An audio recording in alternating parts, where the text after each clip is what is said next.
Salut à tous les amis, j'espère que vous allez bien. Et bah ça y est, je suis de retour. Ça fait un petit moment que j'ai pas posté de vidéo, mais je vous rassure, là je vous ai fait un gros best-of pour vous compiler toutes mes sorties entre février et ce mois d'août. J'espère qu'elle vous plaira. Bon, me concernant, plutôt de bonnes nouvelles, puisque ça y est, j'ai terminé mes études à Lyon.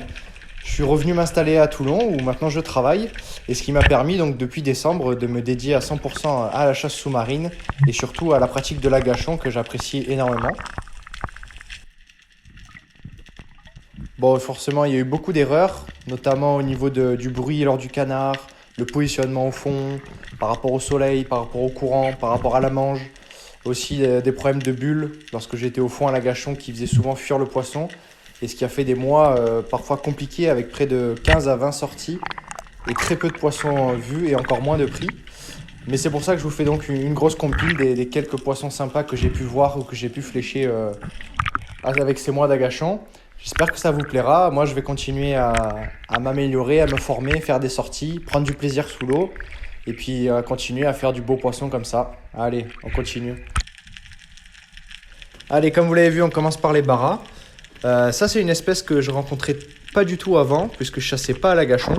Et cette année, justement, le fait de m'y mettre, j'ai pu en rencontrer assez régulièrement. Des spécimens entre 1 kg et 5 kg, 6 kg pour les plus gros. Malheureusement, les seuls à porter seront des barras entre 1,5 kg et 2,5 kg. Et les grosses resteront soit à distance, soit je ne les croiserai pas. Donc je sais que c'est la période entre avril et mai où ils viennent frayer au bord et qu'il y en a souvent.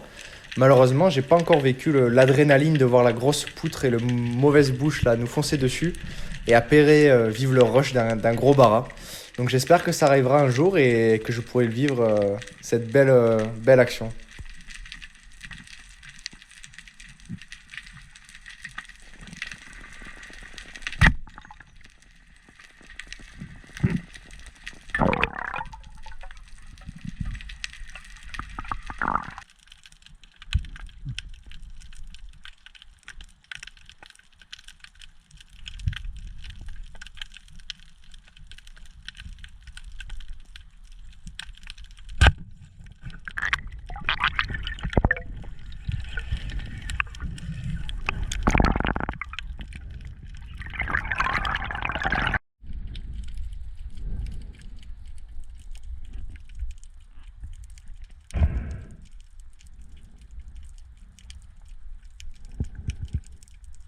Je profite de cette vidéo pour vous solliciter.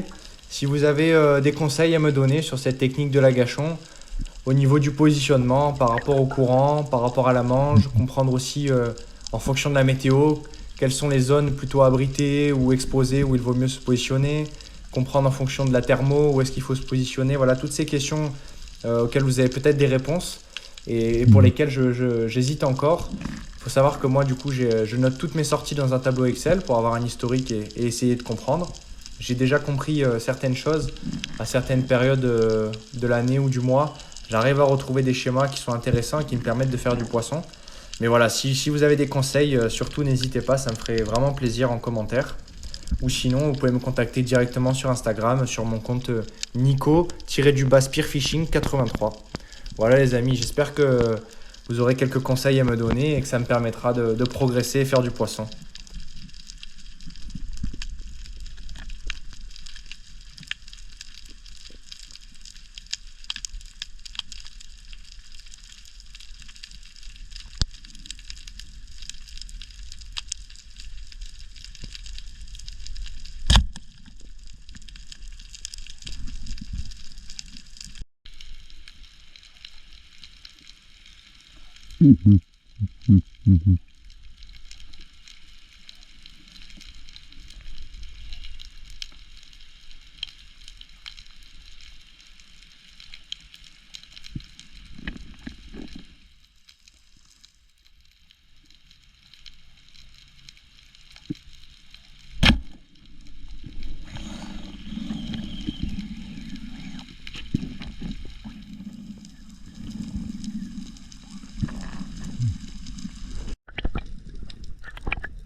Allez, on passe au suivant, au céréales, enfin plus précisément au limon, parce que moi en dessous de 10 kilos j'appelle ça des limons. C'est un choix personnel, hein, il n'y a pas une grande importance, c'est juste une dénomination. Comme vous l'avez vu sur sûrement ma dernière vidéo YouTube, j'ai eu la chance de croiser un banc d'une centaine d'individus entre 3 à 6 kilos au mois de février, j'avais fait une vidéo dédiée. C'était mon premier beau limon donc de plus de 5 kilos. Et depuis, j'ai eu la chance d'en recroiser plusieurs fois, des spécimens en général entre 3 et 7 kilos. J'ai réussi à en faire un second de 5,3 kg, exactement le même calibre que celui de février. Et plus récemment, là, il y a encore 3 jours, j'ai réussi à en faire un nouveau de 3,7 kg vidé. Donc ça reste des poissons corrects. Après, il faut savoir que moi, j'ai toujours envie de faire la grosse céréale. C'est mon rêve depuis tout petit. De voir le monstre me débarquer dessus au fond. Et voilà, c'est un rêve de chasseur de faire une céréale de plus de 20 kg. Et je me dis que j'arrive à en croiser plus régulièrement des beaux limons. Donc c'est qu'une question de temps et qu'un jour, j'arriverai à sortir ce beau poisson. Et que la mer me récompensera pour tous mes efforts et le temps passé sous l'eau. Voilà, j'espère que les images vont vous plaire, que les actions sur ces limons vont être sympas et vous donneront envie aussi de traquer ce beau poisson.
Allez, après la céréale, on passe à son cousin éloigné, le thon. Cette année, j'ai eu l'occasion d'en croiser deux dans moins de 10 mètres de fond. C'est des poissons que j'estime entre 70 à 100 kilos. C'est toujours dur de dire puisque, évidemment, j'en ai jamais tiré puisque c'est interdit. Et puis, j'ai pas l'équipement pour. Mais en tout cas, c'est toujours un vrai plaisir de rencontrer ces poissons sous l'eau qui sont vraiment majestueux, affûtés. C'est assez impressionnant.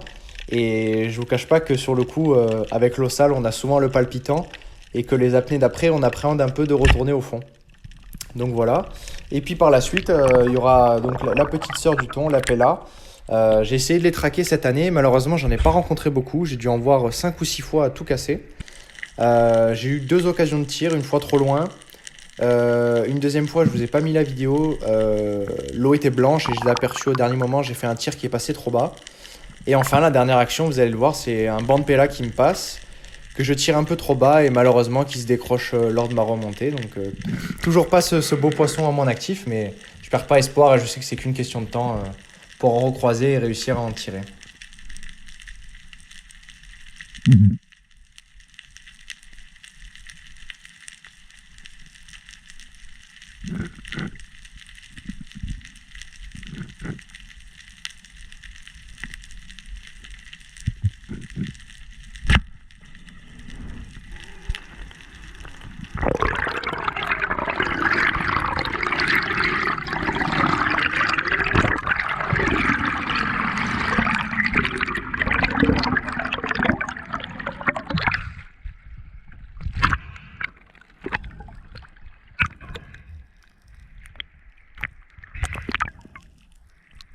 Allez, un poisson un peu moins noble, ou en tout cas pas un prédateur, puisqu'on passe au sard. C'est des poissons que je tire très très peu cette année. Jusqu'alors, j'étais très content d'en faire, puisque je chassais très peu à l'agachon et que c'était surtout l'espèce que je traquais. Mais désormais, étant donné que je cherche à faire des beaux poissons et surtout des prédateurs, c'est des poissons que je croise très régulièrement sur mes zones. Mais j'ai tendance à les laisser tranquilles lors de mes premières apnées en espérant mieux. Et puis malheureusement, quand je me rends compte que c'est le désert et que les prédateurs sont absents, eh ben les sards, ils ont vite compris la musique. Il n'y a plus personne sur zone ou alors ils restent à distance. Donc c'est un poisson que j'ai pas beaucoup fait cette saison, mais qui reste toujours aussi sympa à faire, surtout à l'agachon. Et puis c'est des poissons moi, que j'adore à manger gustativement, c'est vraiment très sympa, un goût assez prononcé, mais qui est vraiment, vraiment très agréable.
Allez, pour conclure cette vidéo, je vous mets des petits bonus.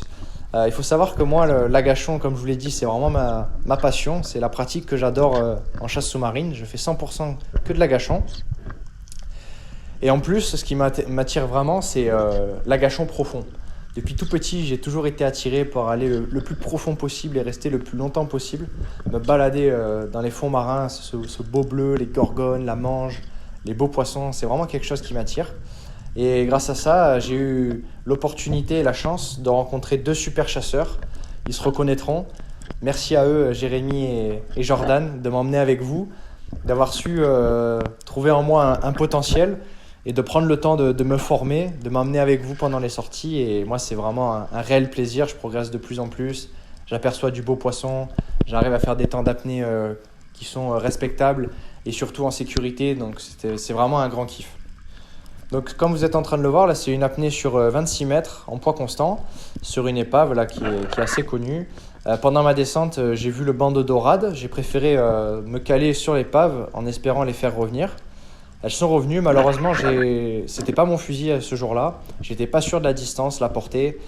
Voilà, je pense que c'était un peu limite. En plus, j'ai été un petit peu nerveux au fond, avec des mouvements saccadés. J'ai un peu touché la tôle, donc malheureusement, le banc sera trop craintif et il repartira.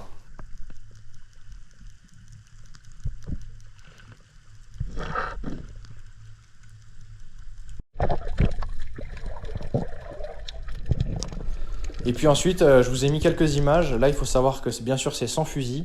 C'est dans le parc national de Port-Cros, plus précisément à la Gabinière, où avec un ami, on aurait eu la chance d'observer des poissons juste exceptionnels. Les bijoux de la Méditerranée, un gros corbe, des jolis mérous et des gros dentis en chasse. Voilà, c'est des moments aussi comme ça où c'est important de savoir poser le fusil, d'apprécier ce que la mer elle nous offre et d'en prendre plein la vue.